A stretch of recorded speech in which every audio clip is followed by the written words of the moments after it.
Selamat pagi Bapak Ibu Saudara sekalian. Puji syukur kepada Tuhan, hari ini kita boleh beribadah bersama-sama, walaupun kita berjauhan dan tidak saling bertatap muka, namun kita percaya kasih Tuhan Yesus mempersatukan kita.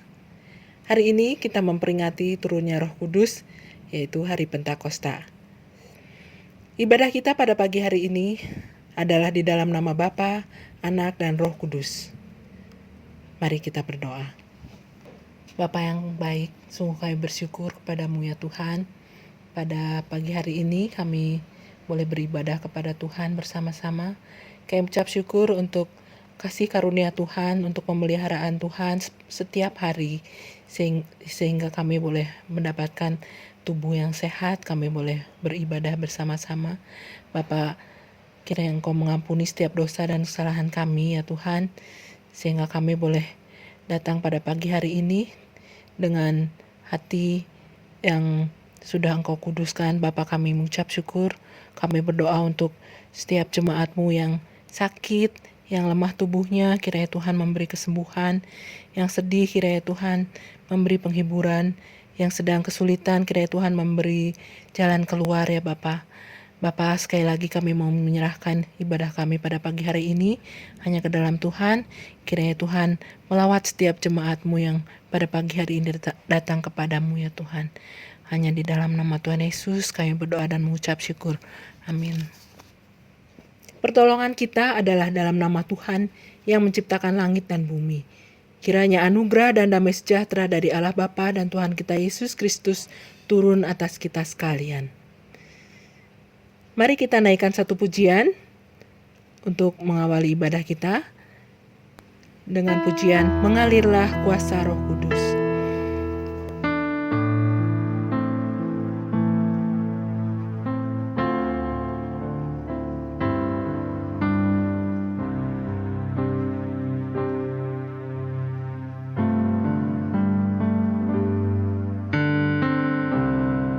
Bagaikan tanah kering yang merindukan air, demikianlah jiwaku haus akan Engkau. Ku rindu selalu hadir-Mu di hidupku,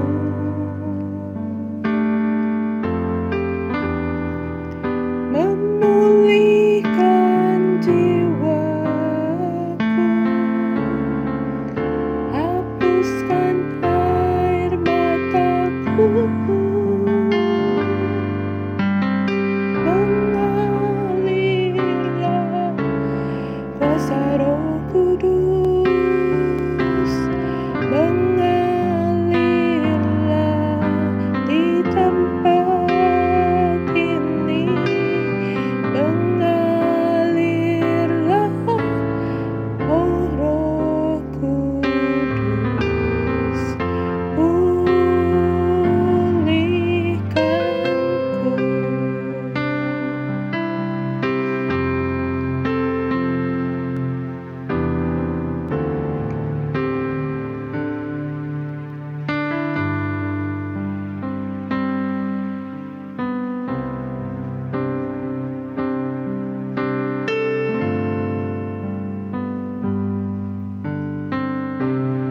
Bagaikan tanah kering yang merindukan air,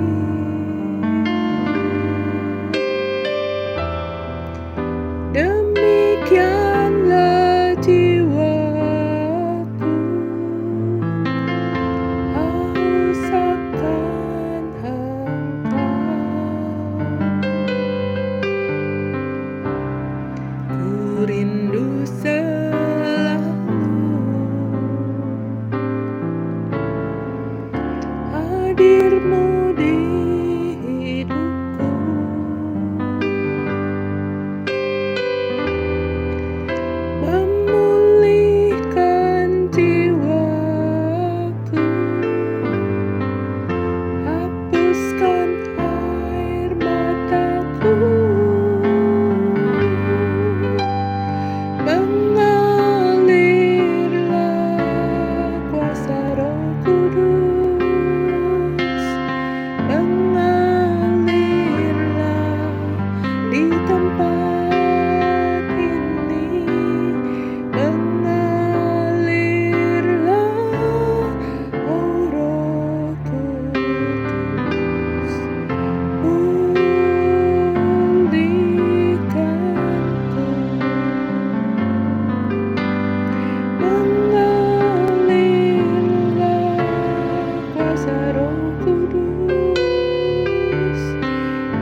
Mari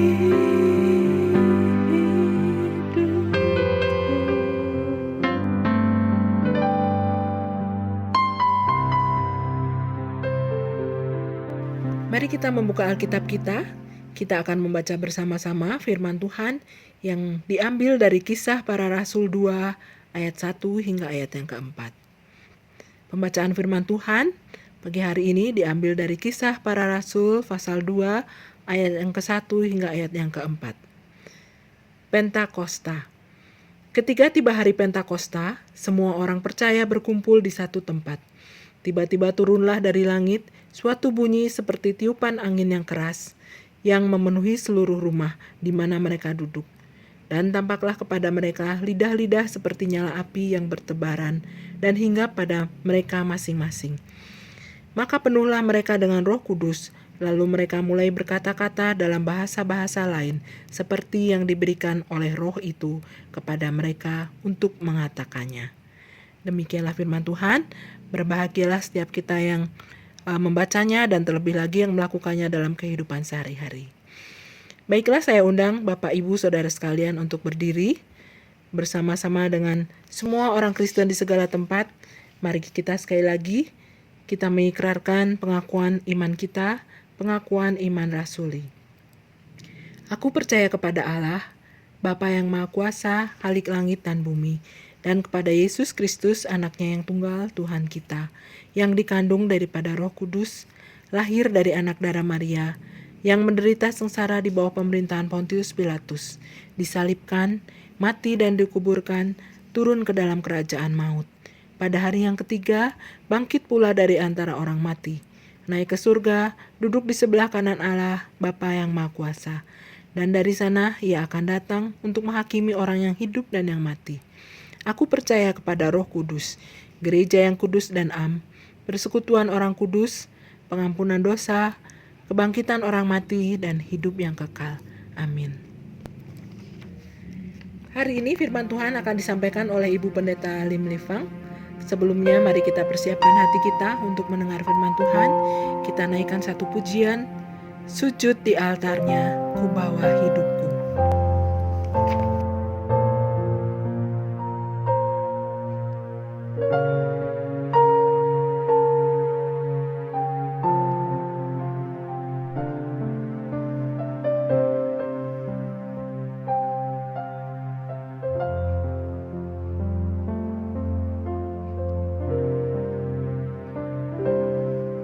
Bila hati terasa berat, tak seorang pun mengerti bebanku. Ku tanya Yesus, apa yang harus ku buat?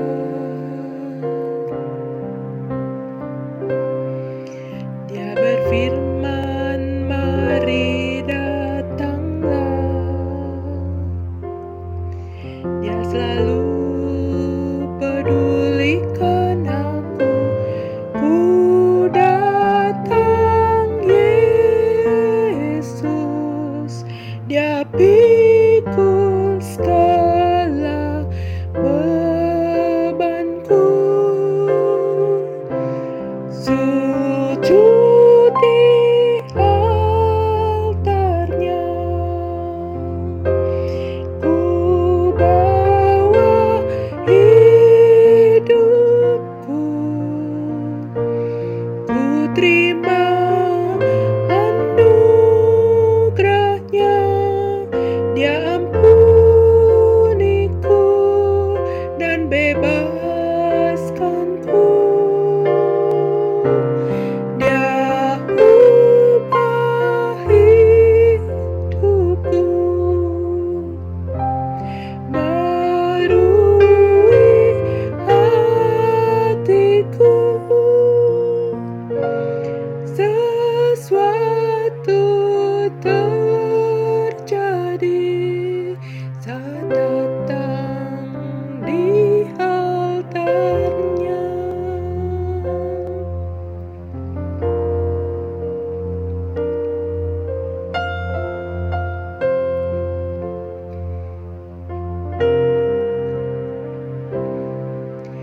berfirman, mari datanglah.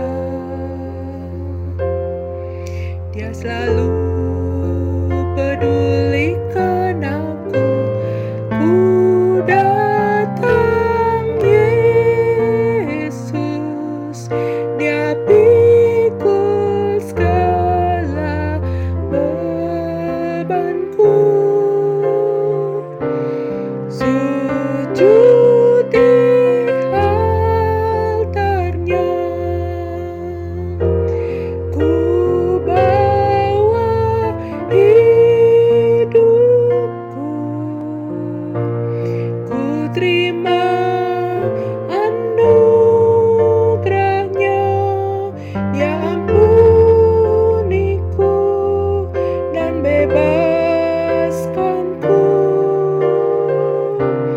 Dia ubah hidupku, barui hatiku. Sesuatu terjadi saat datang di altarnya.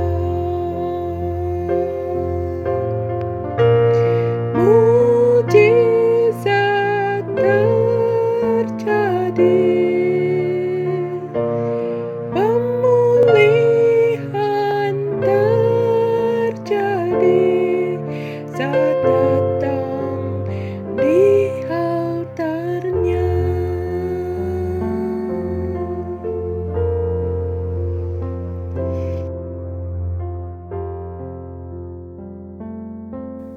Selamat pagi Jemaat GSK Bandung dimanapun berada, dan selamat berjumpa lagi di layar.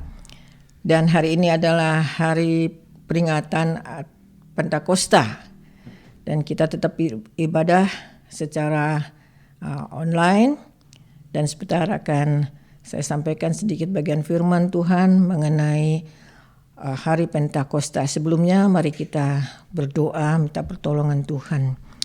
Tuhan Allah Bapa di surga, terima kasih untuk pemeliharaanmu sampai saat ini. Tuhan tetap memberi kami kesehatan dan napas hidup yang segar ya Tuhan. Apalagi hari ini juga hari Minggu, tapi kami tidak bisa beribadah bersama-sama di gereja, tapi tetap mau mendengar firman Tuhan. Kiranya Tuhan tolong kami untuk mengerti akan makna Pentakosta yang hari ini dirayakan. Tolong hamba-Mu untuk menyampaikan bagian firman Tuhan.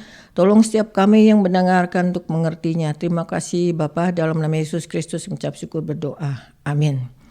Sekalian, mari kita akan melihat satu bagian Alkitab, yaitu yang diambil dari Kisah Para Rasul pasal yang kedua, ayat pertama sampai dengan ayat keempat. Demikian firman Tuhan. Ketika tiba hari Pentakosta, semua orang percaya berkumpul di satu tempat.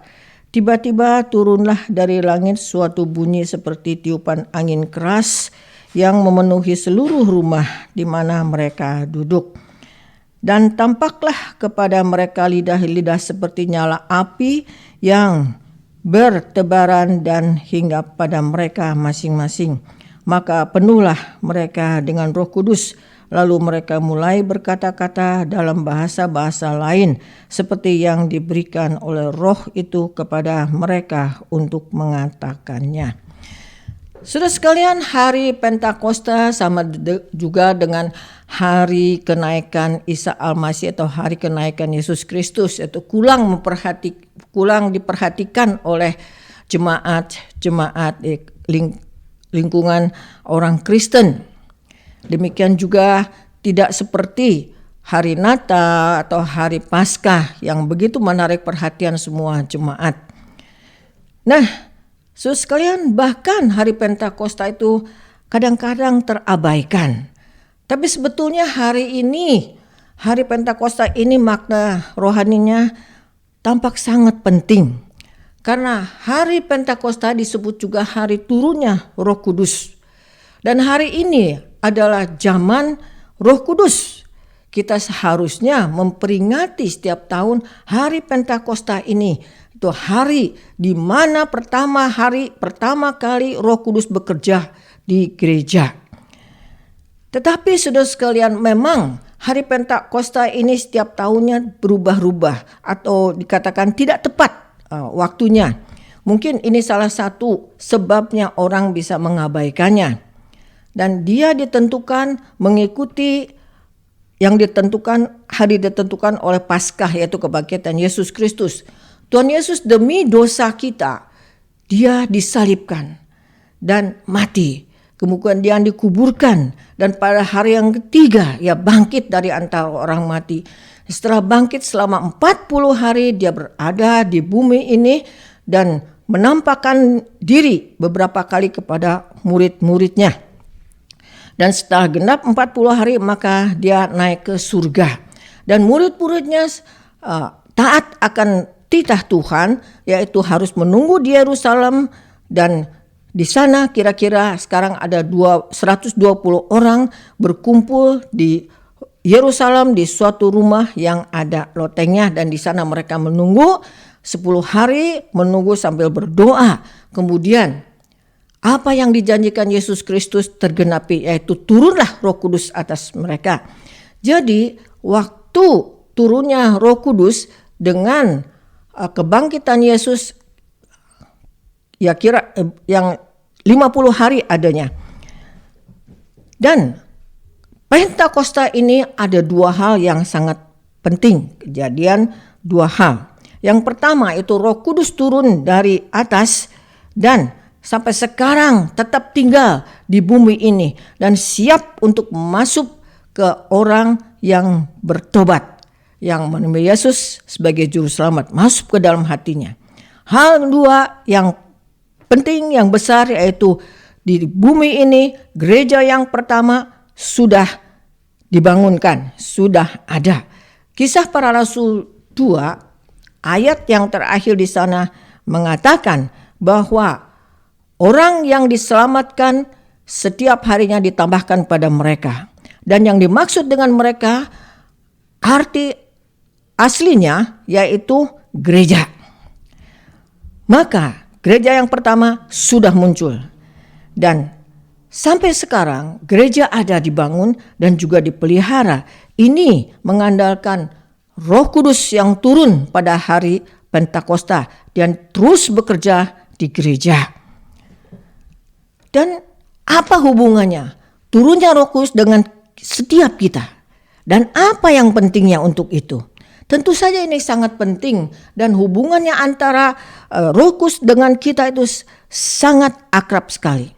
Dalam Kisah Para Rasul pasal pertama ayat ke-8 di sana dikatakan, tetapi kamu akan menerima kuasa kalau Roh Kudus turun atas kamu, dan kamu akan menjadi saksiku di Yerusalem, seluruh Yudea, Samaria, sampai ke ujung bumi.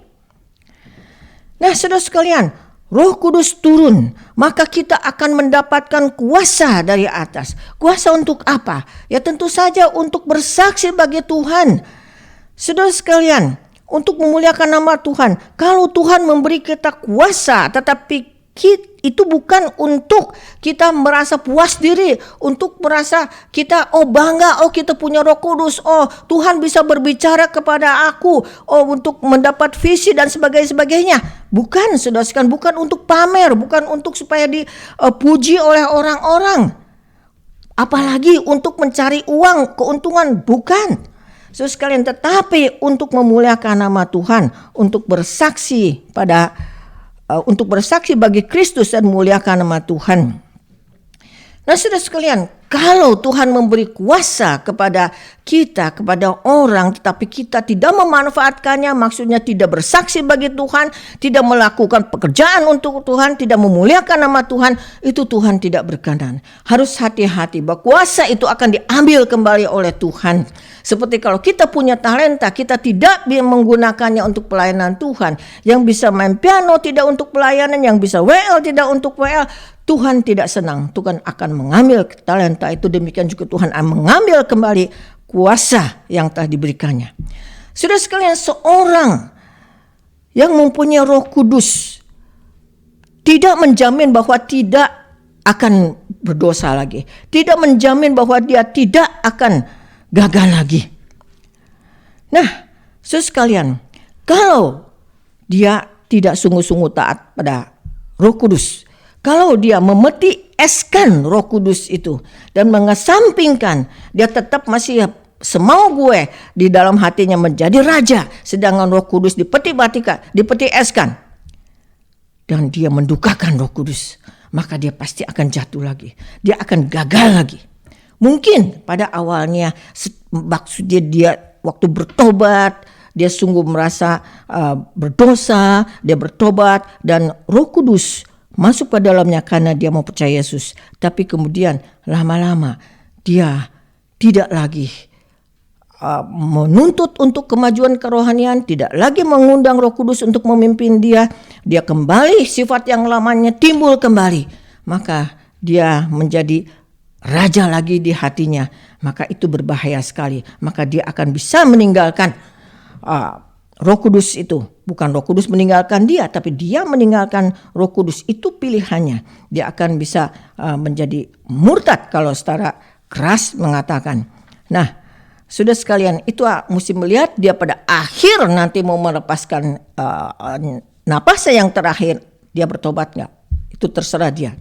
Dan Alkitab pun ada contohnya.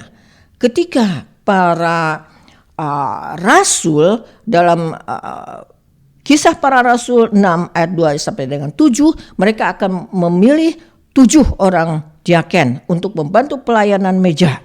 Dan syaratnya adalah yaitu yang nama baik dan juga berhikmat, yang penting yaitu mereka dipenuhi Roh Kudus. Tetapi kemudian akhirnya salah satu dari mereka yaitu Nikolaus, dia meninggalkan kebenaran firman Tuhan. Dalam kitab Wahyu pasal 2 dikatakan bahwa dia dengan konco-konconya, atau karena dia sudah membentuk suatu kelompok orang, memberikan pengaruh yang sangat jelek. Di gereja Efesus mereka kelakuannya sangat buruk, dan juga di gereja Pergamus mereka mengajarkan ajaran-ajaran yang tidak benar, sehingga orang-orang menolak mereka. Orang-orang juga menghakimi bahwa dia berdosa. Oleh sebab itu janganlah kita gegabah, harus berjaga-jaga, hati-hati, hidup rendah hati di hadapan Tuhan. Dan ini juga mengingatkan para pekerja rohani, baik itu pendeta, penginjil, majelis, tua-tua, harus menuntut dipenuhi Roh Kudus. Nah, sudah sekali mendapat Roh Kudus atau didiami Roh Kudus, dengan dipenuhi oleh Roh Kudus itu adalah hal yang berbeda. Setiap orang, saya mengatakan setiap orang yang begitu percaya kepada Yesus, menerimanya sebagai juru selamat, maka Roh Kudus masuk ke dalam hatinya dan tinggal di dalam hatinya. Nah, oleh sebab itu setiap orang yang sudah bertobat, percaya, mempunyai Roh Kudus. Tetapi tidak semua orang yang sudah percaya dipenuhi Roh Kudus. Yang maksudnya dipenuhi Roh Kudus yaitu dia menyerahkan seluruh haknya, seluruh kehidupannya atas pimpinan Roh Kudus. Dan Roh Kudus di dalam hatinya dia berkuasa memimpin kehidupannya, memimpin segala yang dilakukannya. Nah, inilah sesuatu realitas, sesuatu pengalaman yang real, bukan yang dirasa-rasakan. Bukan yang di sana dipenuhi Roh Kudus itu berguling-guling atau mengatakan kata-kata yang tidak dimengerti orang. Bukan. Sudah sekalian, kalau dipenuhi Roh Kudus, maka pekerjaannya akan ada buahnya. Dan kehidupannya ada kesaksiannya. Nah, inilah hubungan antara Roh Kudus dengan setiap kita orang yang percaya. Dan Roh Kudus itu sangat penting kepada setiap orang percaya. Saudara sekalian, orang-orang percaya banyak yang mengasihi Tuhan, mengasihi firman Tuhan, dan ikut komsel, ikut PA, ikut pelayanan. Tetapi akan kebenaran firman Tuhan mereka masih tidak bisa begitu mengerti. Dan tidak bisa melakukan dalam kehidupannya. Kenapa? Pada biasanya, umumnya karena mereka terlalu banyak mengandalkan kekuatan manusia. lebih sedikit mengandalkan kuasa atau kekuatan dari Tuhan. Dalam mereka mempelajari, dalam kehidupan mereka mengabaikan sesuatu yang sangat penting dalam hal ini, yaitu pribadi Roh Kudus. Mereka mengabaikannya atau mereka lupa. Sekalian, Alkitab berbeda dengan buku-buku di dunia ini yang lainnya. Buku-buku di dunia ini dikarang atau ditulis oleh manusia dan menyampaikan pengetahuan dan segala keinginan manusia. Sedangkan Alkitab, ortenya sendiri ada Allah. Ya, adalah Allah sendiri yang menfirmankan, dan isinya yaitu segala tulisan-tulisan tentang karya Allah dan membantu orang supaya mengenali Tuhan, supaya meneladani Tuhan dan mengikutinya. Dan setiap kata, setiap kalimat di Alkitab adalah firman Allah yang diilhamkan oleh Allah. Oleh sebab itu, sebelum kita mempelajari firman Tuhan, sebelum kita membaca Alkitab, kita harus meminta atau mendoa kepada Tuhan supaya Roh Tuhan, Roh Kudus itu mengajarkan kita supaya kita bisa mengenal hal-hal yang rohani atau rahasia rohani dalam Alkitab.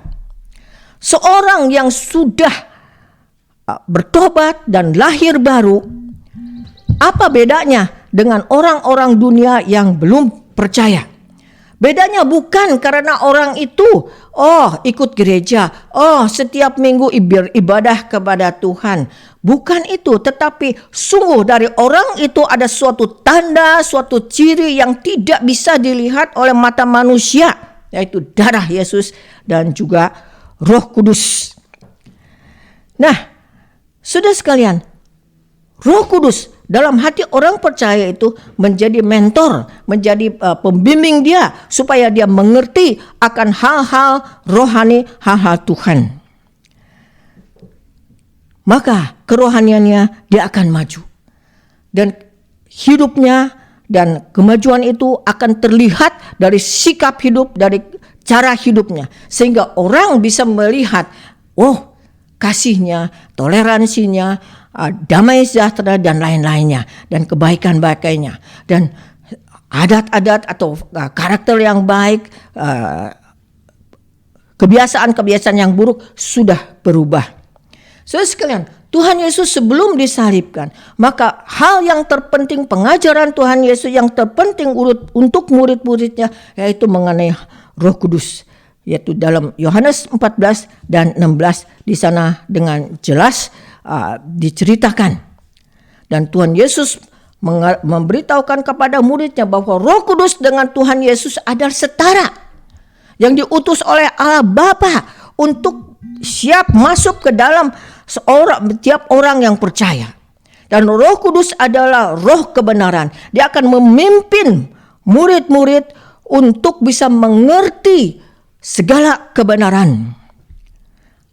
Yaitu dia akan bekerja dalam hati setiap orang yang percaya, membuat orang merasa tahu dosa, membuat orang dia bertobat dan juga bersaksi bagi Tuhan, memuliakan nama Tuhan. Dengan kata lain, yaitu Roh Kudus dia dalam hati setiap orang percaya, dia bekerja untuk menggerakkan hatinya, untuk menghibur, untuk mengajar, bahkan memberi dia kekuatan untuk melakukan firman Tuhan dalam kehidupan sehari-harinya.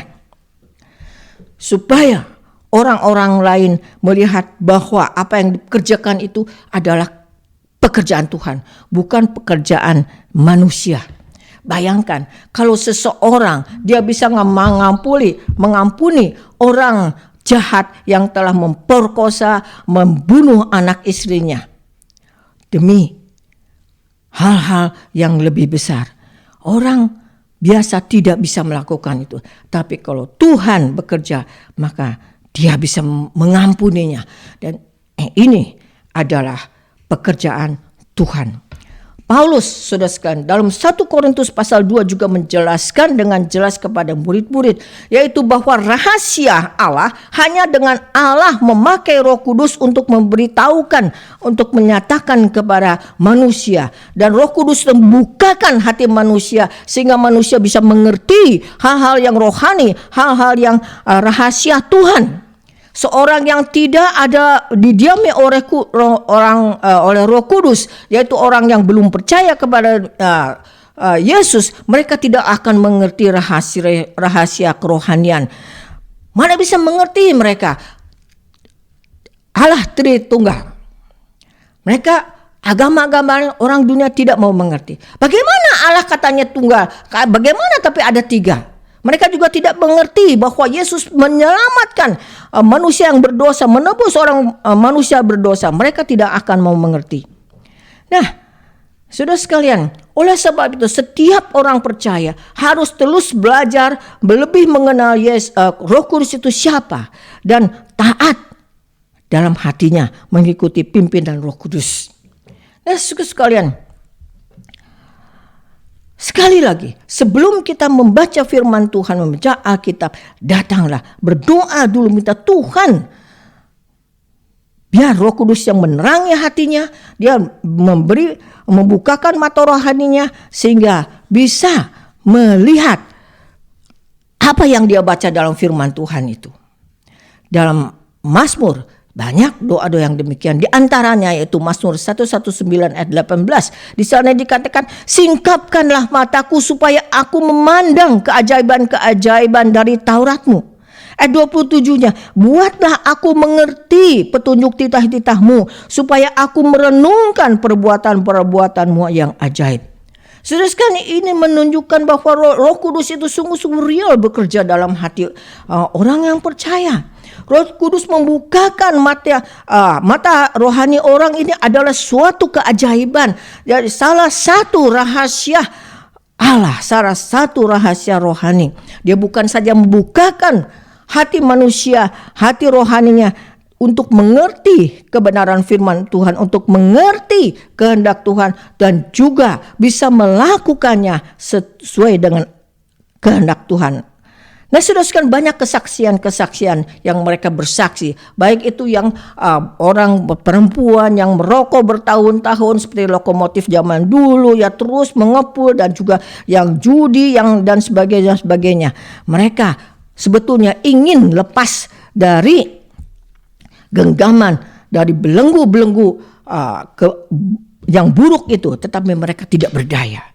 Tapi setelah mereka membaca firman Tuhan dan Roh Kudus bekerja, dan Roh Kudus membukakan mata rohani mereka sehingga mereka sadar mereka berdosa, itu ada dosa, maka mereka sungguh-sungguh berdoa meminta supaya Tuhan memberi kekuatan kepada mereka. Roh Kudus bekerja, akhirnya mereka bisa terlepas dari belenggu-belenggu itu. Kalau bukan Tuhan yang memberi kekuatan pada hati mereka, mereka tidak mungkin akan melepaskan diri dari genggaman kebiasaan yang buruk. Saudara sekalian, Tuhan mau membantu orang supaya hidup dalam kesucian. Yang diperlukan oleh manusia adalah hanya membuka mata rohaninya, menerima kuasa Tuhan. Saudara sekalian, hitam di atas putih adalah mati, tidak akan berefek pada orang yang membacanya. Banyak orang yang belum percaya atau tidak percaya, mereka membaca Alkitab dari Kejadian sampai Wahyu, tapi mereka tidak mengerti. Mereka anggap itu adalah sejarah, mereka menganggap itu ada buku teori, mereka menganggap itu ada cerita-cerita dongeng-dongeng. Seperti misalnya kitab Kejadian, banyak orang yang tahu akan kitab Kejadian, tetapi orang telah membacanya. Kalau yang tidak percaya, itu adalah suatu dongeng yang rame. Jadi tidak ada efek, tidak ada dampak pada hidupnya, apalagi bisa memimpin kehidupannya. Kecuali kalau Roh Kudus membukakan mata hati mereka, itu akan hasilnya berbeda. Seorang hamba Tuhan yang sebelum dia masuk ke STT, dia ikut aktif di gereja, dia ikut PA, dan beberapa minggu dia ikut penelaahan Alkitab mengenai Yakub. Nah, setelah dia ikut beberapa pasal, dalam hatinya berpikir, Yakub ini sangat licik. Kenapa Tuhan masih mengasihi dia? Tapi pada suatu hari ketika mereka menelaah sampai pasal yang Yakub bergumul dengan Allah di dekat sungai Yabok, dan Roh Kudus membukakan mata hatinya, membuat dia melihat bahwa dia itu sebetulnya sama dengan Yakub yang licik itu. Dalam hatinya begitu licik dan begitu arogan, dan sepanjang hidupnya hanya dengan menggunakan otaknya sendiri untuk merencanakan pekerjaan-pekerjaan dan hal-hal yang lainnya dengan cara sendiri menyelesaikan masalah-masalah. Dalam seumur hidupnya hanya ingin menggenggam dan menggenggam. Setelah percaya Tuhan pun sama demikian. Malah dia menganggap bahwa hati pelayanan berapi-api itu adalah gerakan Roh Kudus, adalah gerakan dari Tuhan, dan menggunakan cara sendiri untuk melakukan pekerjaan Tuhan. Malah dia merasa, dia sudah membantu Tuhan dalam kesibukannya. Dia sangat hebat.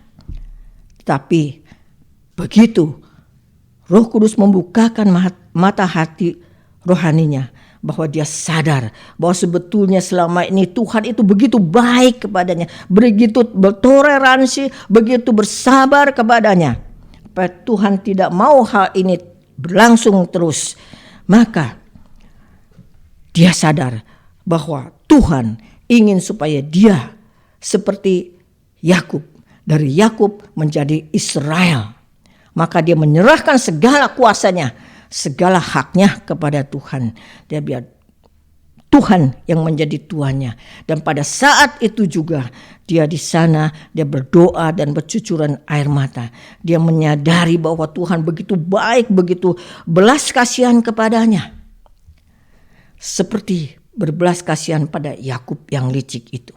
Nah, sejak saat itu, saat pelajaran itu, dia sungguh-sungguh taat kepada Tuhan, dan Roh Kudus bekerja dalam hatinya dengan lancar, dengan leluasa. Maka dia terus-menerus belajar untuk taat kepada Tuhan.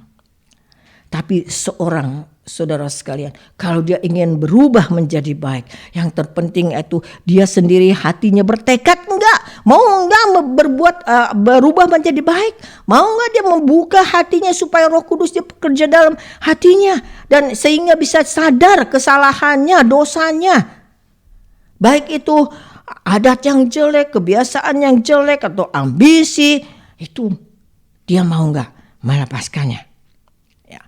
Kalau sendirinya tidak mau berubah menjadi baik, kalau sendirinya akulah yang benar, maka Roh Kudus pun tidak bisa memaksa dia.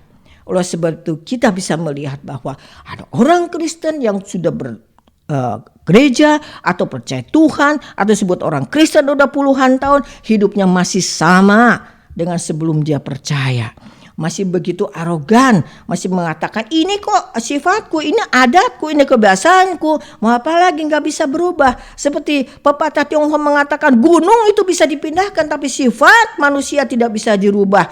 Wah, saudara sekalian, kalau demikian, saudara bukan saja orang yang percaya, tetapi orang yang belum percaya juga mengatakan orang itu sehnya namanya ban, jadi namanya auban.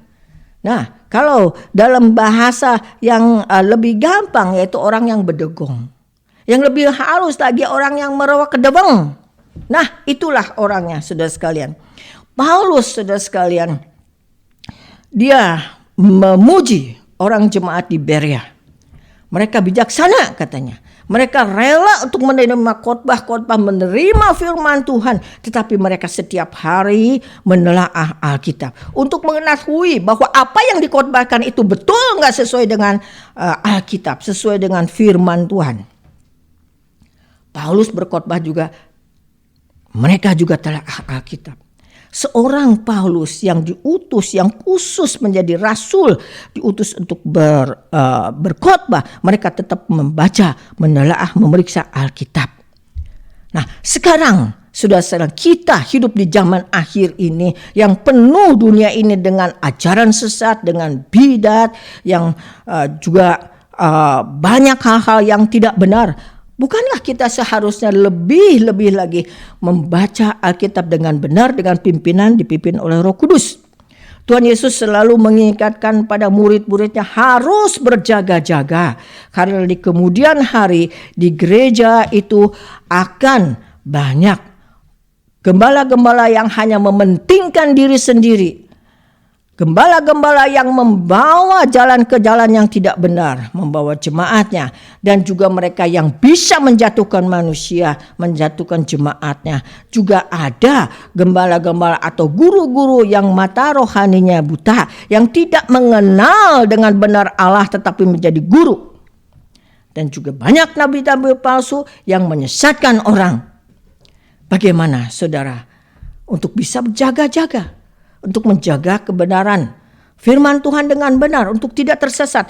Satu-satunya jalan yaitu kita juga menelaah firman Tuhan Alkitab setiap hari dengan dipimpin, diterangi oleh Roh Kudus. Nah, itu saudara sekalian, inilah pekerjaan Roh Kudus pada sampai saat ini. Sampai nanti Tuhan Yesus datang kedua kali, tetap bekerja dalam setiap hati manusia yang sudah percaya. Oleh sebab itu Roh Kudus sangat penting bagi setiap kita orang yang percaya, dan juga hubungan sangat akrab dengan setiap kita orang yang percaya. Dan bukan saja, satu hal lagi, bukan saja kita sebelum membaca firman Tuhan kita berdoa minta Roh Kudus, pimpinan Roh Kudus, tetapi saudara sekalian saya ingatkan, setiap pagi kalau berdoa mintalah pimpinan Roh Kudus untuk memimpin kehidupan saudara sehari itu. Setiap pagi harus berdoa minta pimpinan Roh Kudus. Amin. Kita berdoa. Tuhan Bapa di surga, terima kasih untuk firman Tuhan. Mengingatkan kami akan sungguh pentingnya Roh Kudus bagi setiap kami, setiap khususnya orang yang sudah percaya, dan sangat pentingnya kami harus taat akan pimpinan Roh Kudus, harus menyerahkan segala tahta pimpinan dalam hati kami kepada Roh Kudus, dan tidak mengabaikan, tidak peti maeskan Roh Kudus, tapi sungguh-sungguh memimpin kehidupan setiap kami agar kehidupan kami sungguh diperkenan oleh Tuhan dan sungguh bisa pelayanan dengan baik dan pekerjaan apapun menghasilkan buah yang baik.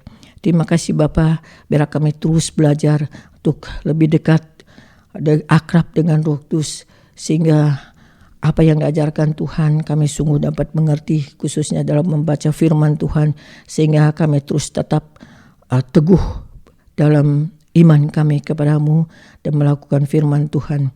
Bapa di surga, saat ini kami juga tetap berdoa ya Tuhan untuk segenap manusia di bumi ini. Sekali lagi kami mohon ampun untuk segala dosa-dosa kami manusia. Kira Tuhan juga menolong agar Tuhan sendiri akan yang turun tangan untuk secepatnya mematikan semua virus corona itu dimanapun di muka bumi ini ya Tuhan. Dan kiranya Tuhan juga menolong mereka yang di garis depan, baik itu dokter, perawat, dan juga mereka sukarelawan, para medis. Tuhan juga melihara kehidupan mereka, kesehatan mereka, juga keluarga mereka. Bapa di surga, kiranya Tuhan juga terus berkati setiap kami ya Tuhan, khususnya jemaat GSK Bandung dimanapun kami berada masing-masing. Tuhan tetap menyertai, melindungi, menguatkan iman, dan terus berserah memohon kepada Tuhan. Terima kasih Bapa, biarlah Tuhan menolong kami bukan hanya mendengar firman Tuhan, biarlah kami juga menjadi pelaku-pelaku firman yang benar, yang baik. Terima kasih Bapa, kami kembalikan segala kemuliaan kepada Bapa di surga. Di dalam nama Yesus Kristus kami bersyukur dan berdoa. Amin. Terima kasih kepada Ibu Pendeta Lim Livang yang telah menyampaikan firman Tuhan. Kiranya Tuhan senantiasa memberkati Ibu Livang di dalam setiap pelayanannya. Dengan ucapan syukur, mari kita naikkan doksologi untuk mengakhiri ibadah kita pada pagi hari ini.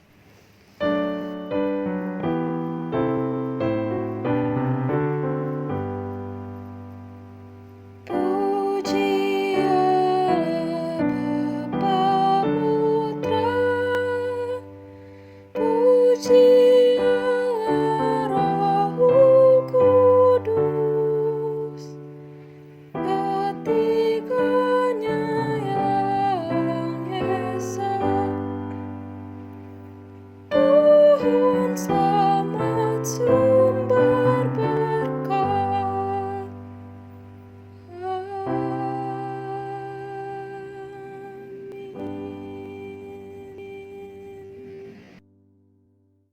Saudara sekalian yang kasih, khususnya jemaat GSK Bandung, terimalah berkat Tuhan dimanapun saudara berada. Kiranya kasih karunia, pemeliharaan, kekuatan, kesehatan Allah Bapa, damai sejahtera kasih Yesus Kristus dan pemeliharaannya, perlindungannya, dan juga pimpinan, kekuatan iman, dan juga penghiburan dari Roh Kudus menyertai saudara-saudara sekalian dan setiap kita dimanapun kita masing-masing berada dari saat ini, dan khususnya masa pandemik ini masih belum berlalu dan sampai selama-lamanya. Tuhan menyertai. Amin. Demikianlah Bapak Ibu Saudara sekalian ibadah kita pada hari ini. Saat teduh, sampai bertemu lagi pada ibadah yang akan datang. Selamat hari Minggu, semoga kita sehat selalu. Tuhan Yesus memberkati.